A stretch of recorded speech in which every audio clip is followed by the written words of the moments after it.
All right, deep divers, buckle up, because today's question is a real head-scratcher. Oh, yeah. It comes from our intrepid listener, Micky, who's been jet-setting all over. Oh, very cool. And they sent us a message that was basically like, What?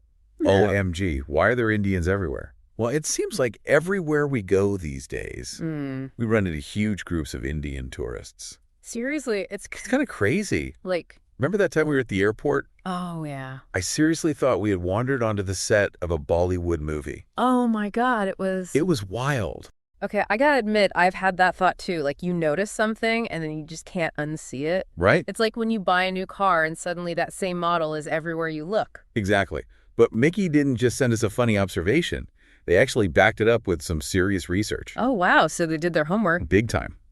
And it turns out there's a real surge in the Indian diaspora, especially in those, like, super popular travel spots. So, like, where are we talking about? We've got data from all over Canada, Australia, even a travel blog from Thailand. Oh, Thailand. I love Thai food. Me too. Plus, there's research on, like, India's booming economy and how visa policies are changing around the world.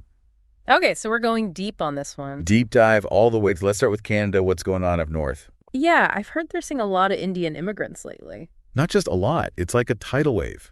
In 2023, India was the #1 source of permanent residents in Canada. Wow, seriously? Yeah, almost 140,000 people. That's more than 4 times the number of Chinese immigrants. 4 times? That's a huge difference. And is this like a new thing, or has it been building up over time? Well, we've got data going back a decade.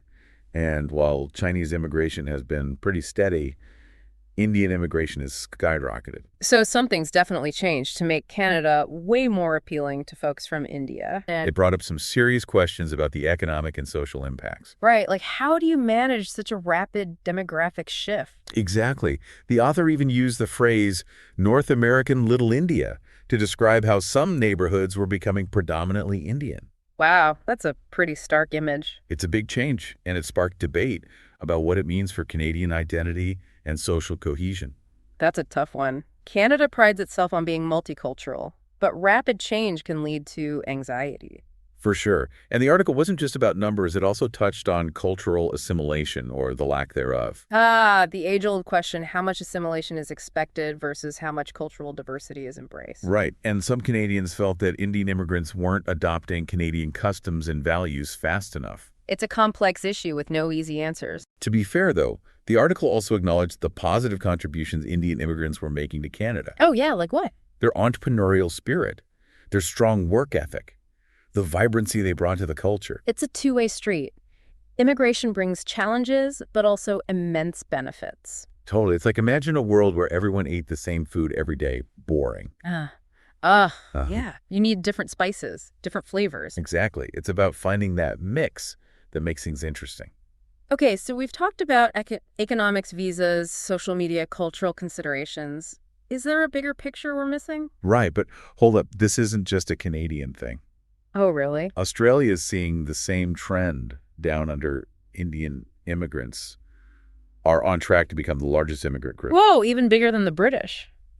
Something big is happening globally. So we've got a global surge in the Indian diaspora, but the big question is why? Okay, first you got to look at India's economy. They're like an economic powerhouse. True, right. And as their economy grows, especially in tech and services, more and more people have the money to travel and even relocate. Yeah, it makes sense. When you've got a booming middle class, they're going to want to see the world. And it's not just about economics. A lot of countries are making it easier for Indians to visit and stay. Like they're relaxing those visa rules. Smart move. If you ask me, attract tourists and talented workers, win-win. But there's got to be more to it than just money and paperwork. What about the social and cultural side of things? Oh, yeah, for sure. I mean, people are drawn to places for all sorts of reasons. Oh, remember Micky's Thailand adventures? Oh, yeah. What about them? They sent us this travel blog, and some people were talking about how they felt like they were in Little India while exploring those tourist hotspots. So it wasn't just Micky noticing this. There really is a growing Indian presence in those popular tourist spots. Plus, don't forget about social media. There are tons of travel bloggers showcasing the beauty of Thailand, many of them Indian. Ah, the Instagram effect. You see someone who looks like you having a blast in some exotic location, and you're like, I want to do that too. Totally. But let's be real. This influx of tourists, no matter where they're from, there can be some downsides too. Yeah, we got to acknowledge those potential challenges that come with increased tourism and immigration. Like what kind of concerns have people raised? Well, some folks in the Thailand blog mentioned cultural clashes. Oh, like what? Things like noise levels behavior that didn't quite fit in with the local customs. Just a general sense that things were different. That makes sense. When you have different cultures coming together, there are bound to be some bumps in the road. It's like that saying, when in Rome, do as the Romans do. But sometimes it's not that simple. Yeah, different cultures, different expectations. So you can't deny it. No. Indians are everywhere. Everywhere. But is it just about the numbers? That's a good question. Or is there like something about Indian culture and lifestyle that's also contributing to this whole phenomenon? I think so. It can't just be about being in the right place at the right time. No way. There's got to be something about Indian culture that's both driving them outward and making them stand out wherever they go. Absolutely. So that brings us to the heart of our deep dive today. Here we go. Those unique Indian habits, traditions and values that for better or for worse, are making waves all over the globe. They are.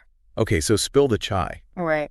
What are these cultural quirks that everybody's buzzing about? Okay. Is it all just a matter of perspective, or are there some genuine culture clashes happening out there? Well, that's where things get really interesting. Oh. It's a minefield of perceptions, stereotypes, and genuine cultural differences. Sounds juicy. Let's dive in, shall we? Let's do it. All right. So let's get down to it. What are some of those Indian habits that are making people raise an eyebrow? Well, one that pops up a lot is the volume level Indians, especially when they're in groups. Yeah. They tend to be a bit louder. Oh, tell me about it. The decibel level at Indian weddings Seriously. could rival a rock concert. I know, right? Not that I'm complaining. Yeah. A little bit of exuberance. Never hurt anybody. Right. But I can see how it might catch some folks off guard. It's definitely a cultural thing. Yeah. In India, expressing yourself with gusto is seen as a sign of life, of passion. Right. There's not that same emphasis on quiet restraint that you might find in some Western cultures. It's true. So it can definitely lead to some awkward moments when those two worlds collide. It's like that time we were at that fancy restaurant, remember? Oh, yeah. And this big Indian family was having a celebration. And it felt like the whole place was part of the party. I know. I mean, the energy was contagious. It was. But I think some of the other diners were a little shell-shocked. Probably. So it's all about context, right? It really is. What's considered perfectly normal and even celebratory in one culture can be a bit much in another. Totally. All right, so what else is on this list of cultural quirks? Well, another one that often gets noticed is the late night schedule. Oh, yeah. Dinner at 10 p.m., partying until 2 a.m., no problem. Oh, for sure. My neighbors are Indian. I swear their weekends start when mine are winding down. It's like they have a different clock. I used to think they were vampires. Seriously. But then I realized it's just a different rhythm of life. It's a cultural thing. Yeah. There are a few reasons for this. Like what?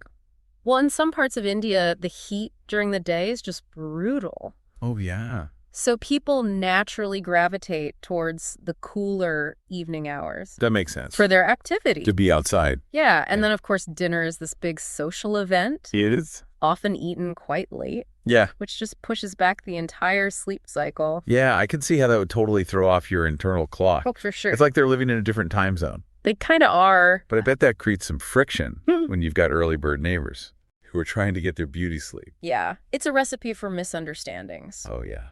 And passive-aggressive notes slipped under the door.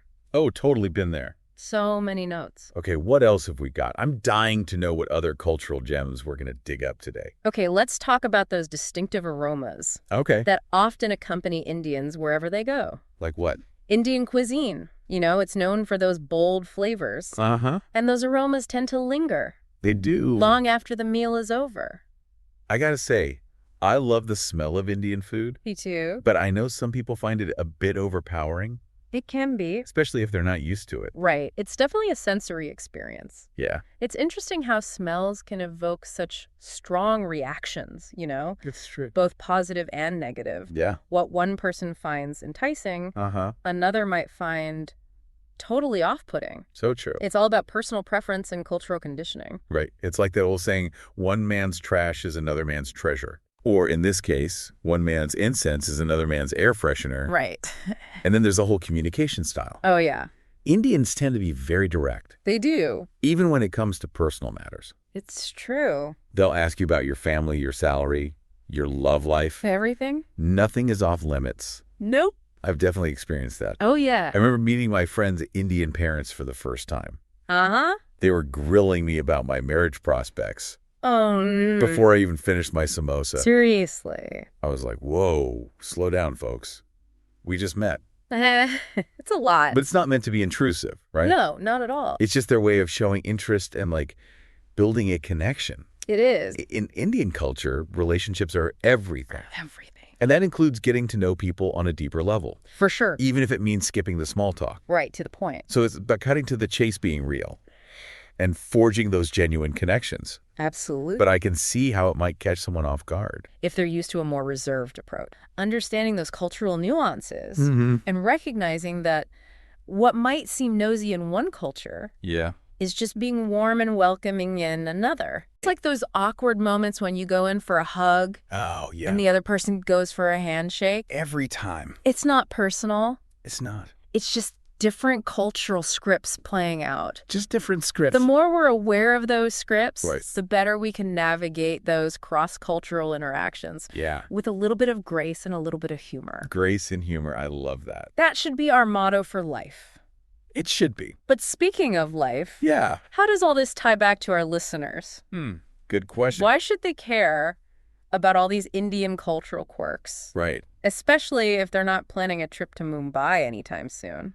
I think the takeaway here is that the world is shrinking. And we're all going to be interacting with people from different cultures more and more, whether it's at work in our neighborhoods or even just online. Right. It's like that old cliche, it's a global village now. It is. But it's not just about being polite or tolerant. Right. It's about understanding that those cultural differences, while they can sometimes be a source of friction, are also incredibly valuable. Totally. Diversity of thought, perspective, and experience. It enriches us all. Makes life more interesting, more colorful, more delicious. I'm all about delicious. And I think that's a perfect place to wrap up part 2 of our deep dive. Right. Part 2 down. We've explored the push and pull factors driving this global Indian diaspora. Yes. And we peek behind the curtain at some of those intriguing cultural differences. They are intriguing. That make this phenomenon so fascinating. Absolutely. Welcome back to Sip and Talk, folks. We've been on this wild ride exploring why it seems like Indians are everywhere. From those crazy immigration numbers to those interesting cultural quirks that keep things spicy. They do. But now it's time to put on our thinking caps and look at the big picture. The big picture. What does this global surge in the Indian presence mean for the world? That's the big question, isn't it? As Indians become more prominent all over the globe? Yeah. It really raises some big questions about the future. Of like everything. Pretty much. Okay, so give us the good, the bad, and the potentially ugly. What are we talking about here? All right, well, let's start with the good stuff. Okay. This influx of Indian talent and ideas and energy, it has the potential to be huge for global innovation and economic growth. Really? Think about it. You got this highly educated, ambitious workforce that's ready to make their mark on the world. I can see that. That's a recipe for some serious breakthroughs. Yeah, who doesn't love a good success story? Nobody. We're talking entrepreneurs, tech wizards, doctors, artists. You name it. Indians are killing it in every field imaginable. It's true. It's really inspiring. And this exchange goes both ways, you know? What do you mean? As Indians integrate into new societies, they bring their unique perspectives and traditions with them, which enriches the culture of those countries. So like the explosion of Indian food and music and fashion. All over the world, exactly. It's a cultural smorgasbord. I'm all about that. Me too. Okay, so color me optimistic. But, you know, there's got to be a flip side to all of this. There is.